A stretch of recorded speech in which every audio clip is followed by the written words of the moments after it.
주식시장의 공매도가 내년 6월까지 한시적으로 금지된다라고 하니까 오늘 코스닥, 코스피가 아주 급등했습니다. 주식시장이 모처럼 2500선을 뚫고 다시 올라갔는데요. 자, 지금 사실 우리나라는 IMF 때보다 더 힘든 그 위기에 놓여져 있습니다. 우리나라 기준금리가 3.5%에서 10개월째 멈춰져 있죠. 하지만 주택담보대출 금리는 멈춰 있지 않고 계속 6월부터 다시 올라갔습니다. 시중은행이 수신금리를 올리면서 대출금리가 따라 오르는 거죠. 가계부채가 10월에만 2조 5천억 원이나 더 늘어났습니다. 줄지 않습니다. 계속 늘어나고 있습니다. 늘어난 가계부채가 위험하냐 위험하지 않느냐를 논하는 것은 여러 가지 지표를 좀 봐야 되겠지만 가장 중요한 것이 진 빚을 갚을 차주들이 벌어들이는 소득으로 갚아 나갈 수 있느냐 없느냐에 따라서 위험하다 또는 위험하지 않다를 얘기할 수 있겠죠. 예를 들어 연봉이 1억인 분이 10억을 대출받아서 집을 샀다면 이 빚은 사실 좀 과한 빚이라고 볼 수 있습니다. 그런데 만약에 이재용 회장이 10억 대출을 받아서 집을 산다. 이건 전혀 위험하지가 않은 거죠. 그래서 누가 얼마를 대출받았느냐에 따라서 이걸 갚아 나갈 수 있는 능력이 있느냐 없느냐에 따라서 위험하다 위험하지 않다라고 말할 수 있습니다. 김대기 대통령 비서실장은 이런 얘기를 했습니다. 가계부채 위기 시에 외환위기의 몇십 배 위력일 것이다 라고 했는데 이 정도로 심각하고 정부도 이걸 인식하고 있다는 얘기입니다. 지금 우리나라의 가계부채가 1900조에 달하는데요.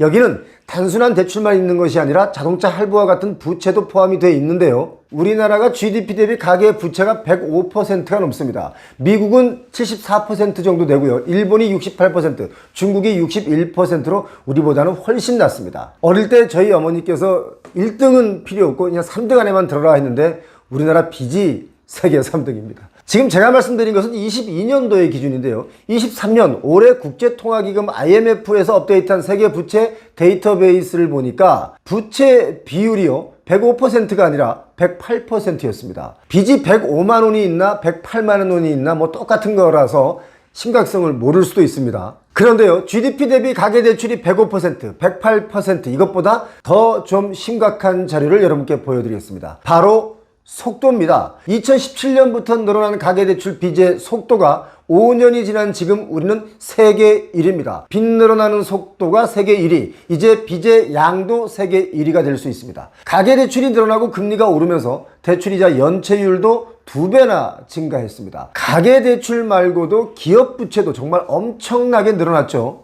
한국의 GDP 대비 기업부채의 비율이요 2017년에는 147%에서 22년 작년에는 173%로 자그마치 26.6포인트 정도 증가했습니다. 엄청나게 증가한 겁니다. 이래서 다들 우리가 지금 위험한 수준을 넘어서 데드라인이다 라고 말하는 겁니다. 기업이 열심히 일해서 흑자가 난들 뭐 하겠습니까? 돈 벌어서 이자도 못 갚는 실정입니다. 좀 전에 이 자료를 보신 분들은 미국이나 유럽은 왜 가계대출이 별로 없지? 라고 생각하시는 분들 계실 텐데요. 그 이유는 금융위기 때 그 부채를 털고 갔습니다. 그런데 우리는 다음에 하면서 뒤로 미룬 것이라서 부채 비율이 여태까지 해결되지 않고 계속 쌓여 있는 겁니다. 자, 딱 이걸 정리하자면 시한폭탄을 계속 돌리고 한 것이죠. 여러분 잘 아시겠지만 가계부채가 늘어난 이유는 주택담보대출의 영향이 가장 큽니다. 주담대가 왜 늘어날까요? 집값이 부풀어 올랐기 때문에 대출을 더 받아야만 살 수 있기 때문에 더 늘어난 것입니다. 당연한 거 아니겠습니까? 불어난 주택가격을 사람들이 못 사니까 이걸 또 대출 기간을 늘려주면서까지 대출을 해주니까 원리금을 50년 갚는 것이 이게 대출 상품이 나오다 보니까 왠지 매달 내야 하는 원리금이 낮아 보이니까 착시 현상을 주면서 대출의 양, 그러니까 규모가 늘어났습니다. 지금은 좀 바짝 조였죠. 금융당국이 긴장감을 가지고 대출의 규모를 줄이는 방안을 계속 내놓고는 있지만 개인들의 빚은 줄지 않고 늘어만 가고 있기 때문에 해외경제연구팀들은 한국이 가계부채로 인해서 언제 버블이 터질지 모른다 라고 의견들을 내놓고 있습니다. 자, 그런데 금리가 오르는데도 왜 이렇게 주택담보대출의 양은 계속 늘어만 갈까요? 그건 아파트를 사놓으면 오른다 라고 하는 신념 때문입니다. 이 신념은 대한민국 국민 거의 다 갖고 있습니다. 그 신념이 대출을 무서워하지 않고 이자의 불구덩이로 뛰어들게 만드는 것이죠. 요즘 저녁 퇴근길에 보면 여러분도 보시면 잘 아실 겁니다. 식당이나 주점에 사람들이 별로 없습니다. 많이 줄어들었죠. 가뜩이나 자영업 하시는 분들이 참 어려운데요. 자영업자 대출도 정말 많이 늘어났습니다. 2018년에 572조였거든요. 그런데 2020년에는 700조로 늘어났죠. 그리고 22년 1분기, 작년 1분기에는 960조로 아주 기하급수적으로 늘어났습니다. 그런데 올해 1분기에는 1000조를 넘어서 1043조입니다. 코로나 때는 코로나라서 어렵고 코로나 끝나니까 또 경기 침체로 정말 더 어려워졌습니다. 그런데 여기서 염려되는 것이 있다면 장사가 힘든 분들의 빚이 더 늘어난다는 겁니다. 빚을 져도 장사가 잘 되면 열심히 일해서 갚으면 되겠지만 지금은요, 주택대출에 나가는 이자가 늘어났기 때문에 소비자분들이 지갑을 닫는 바람에 소비를 할 여력이 없으니까 자영업 하시는 분들 더 장사가 안 되죠. 또 안 되는 데는 또 더 안 됩니다. 이럼에도 불구하고 상가 임대료는 계속 올라가죠. 그게 왜 계속 올라가는지 제가 좀 간단하게 설명을 드리면 건물이 공실이더라도 상가 임대료는 내리지 않습니다. 왜냐? 임대료를 내리면 건물값이 하락하기 때문에 공실을 그냥 두더라도 임대료는 내리지 않고 버팁니다. 그래서 임대료가 안 내려가지만 건물주 입장에서는 버티다가 경매로 나오는 경우가 많습니다. 특히 2020년, 21년에 계속 지가가 오르니까 꼬마 빌딩을 사신 분들이 있습니다. 그분들은 지금 이자 감당이 안 돼서 언제 그 건물을 내놓을지 타이밍을 재고 있는 중입니다. 자, 이 와중에 여러분 뭐 잘 아시겠지만 5대 시중은행의 이자 이익이 올해 3분기까지만 30조가 넘었습니다. 엄청난 이익을 냈습니다.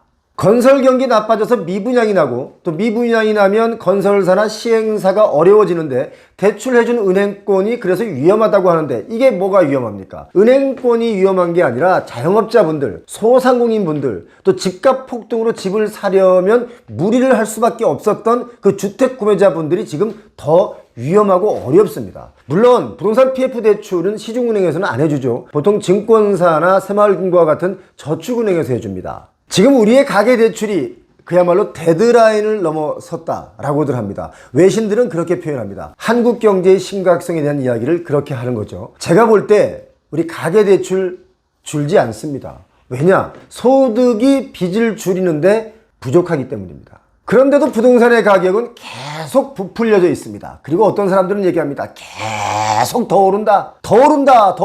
사라. 대출해줄게, 사라. 이렇게 합니다. 부동산의 가격이 갑자기 일본처럼 폭락을 하면요, 2020년, 21년, 22년 이럴 때 최고가에 사신 분들이 정말 위험해지고 또 그때 대출을 많이 얻어서 사신 분들은 현재 집을 소유하지 않은 분들보다 훨씬 더 위험해집니다. 반대로 집값이 여기서 꺼지지 않고 더 오르면 집을 소유하지 않은 분들의 주거가 힘들어지죠. 주거 때문에 고통받습니다. 자, 부동산이 만약에 사람이라면 얘가 어디로 가야 할지 참 힘들어할 것 같습니다. 현재 우리나라의 부동산 법을 꼭 제가 이야기하는 것이 아니라 정말 해외 많은 경제 전문가들 그리고 이 현실을 직시하는 분들, 현업에 계신 분들은 딱 한마디로 얘기합니다. 데드라인 넘어섰다. 언제 터질지 모른다 라고요. 각성의 차원에서 오늘 영상 준비했습니다. 표영호TV 구독하시는 모든 분들 항상 리스크에 더 강해지시기 바랍니다. 표영호TV는 여러분을 응원합니다. 고맙습니다.